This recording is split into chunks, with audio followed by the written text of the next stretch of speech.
Welcome to Sports News. Nigeria remained unmoved at number 44 in the latest FIFA rankings. The Super Eagles failed to improve on their position with 7 days to the World Cup despite recording 2 draws in their friendly matches against Scotland and Greece. Nigeria are ranked 28th among the 32 countries that will feature at the World Cup and are the lowest ranked side in Group F. Meanwhile, Algeria have become the top-ranked African side after they overtook Côte d'Ivoire, who dropped to second. Super Eagles chief coach Stephen Keshi has disclosed that CSKA Moscow forward Ahmed Musa is down with injury, while Elderson Echejile will have a scan on a suspected hamstring injury. Keshi did not specify the nature of Musa's injury, but it's believed he picked it from the pre-World Cup friendly against Greece. The duo had a separate training session under the watchful eyes of the team's doctor Ibrahim Garan.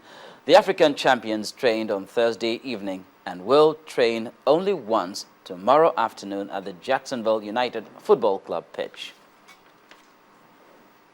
Well, when football fans arrive at the Arena Corinthians Stadium in Sao Paulo on June the 12th, or tune in on their TV sets for the opening of the 2014 World Cup, they might be surprised when the action that produces the most thrills has nothing to do with the players on the field.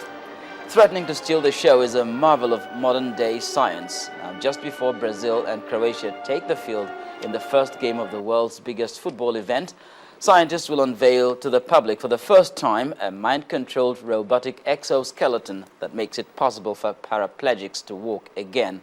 Now, should the vision be transformed into reality, a paraplegic patient will use the robotic legs to both walk and perform the ceremonial kickoff before the World Cup crowd.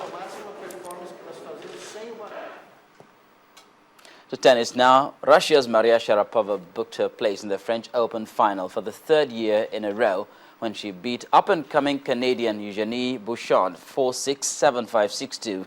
Sharapova, who is 18-1 on the red dirt this season, dropped the first set before playing deeper to level the contest, outrunning the 18th-seeded Bouchard in the 3rd. She'll take on either Romanian 4th seed Simona Halep or German Petkovic. That's it on Sports News. Bimbo will be back in just a moment with the rest of the news at 10. Unveiling the new look of Guinness. Discover a colorful world of more. An attempted jailbreak in the DR Congo has resulted in the death of 3 people. Police say prison wardens were overpowered by the prisoners, though they tried to maintain calm. Our correspondent, Amarachi Ubani, tells us more in the day's summary of foreign news stories. Now, unfortunately, there's not much we know about this story because details are still very sketchy. But from what we've been able to gather, about 301 inmates from the prison in Bukavu tried to escape, overpowering prison wardens as they went. The wardens say the prisoners had taken arms and managed to open the prison door early this morning. 3 people died in the attempt, but 35 prisoners were recaptured and brought back to prison. The incident has caused a security scare for residents in the city, despite the visible presence of police there. Over in Europe, the G7 leaders have been discussing Russia's role in the Ukrainian crisis, with US President Barack Obama and the UK Prime Minister David Cameron urging Russia to recognize Ukraine's new president. The leaders have voiced their full support for President-elect Petro Poroshenko, who will be sworn in this Saturday, and say Russia must stop interfering in Ukraine and take steps to de-escalate the situation there. Finally, preparations are on both sides, the English Channel, for the 70th anniversary of the momentous World War II mission known as D-Day. Hundreds of World War II veterans are expected to attend ceremonies marking the event, though commemorations have already begun. Queen Elizabeth II is expected to head an international service tomorrow, attended by royals, presidents and prime ministers. This will be the last significant anniversary that most of the veterans, many of them well into their 80s.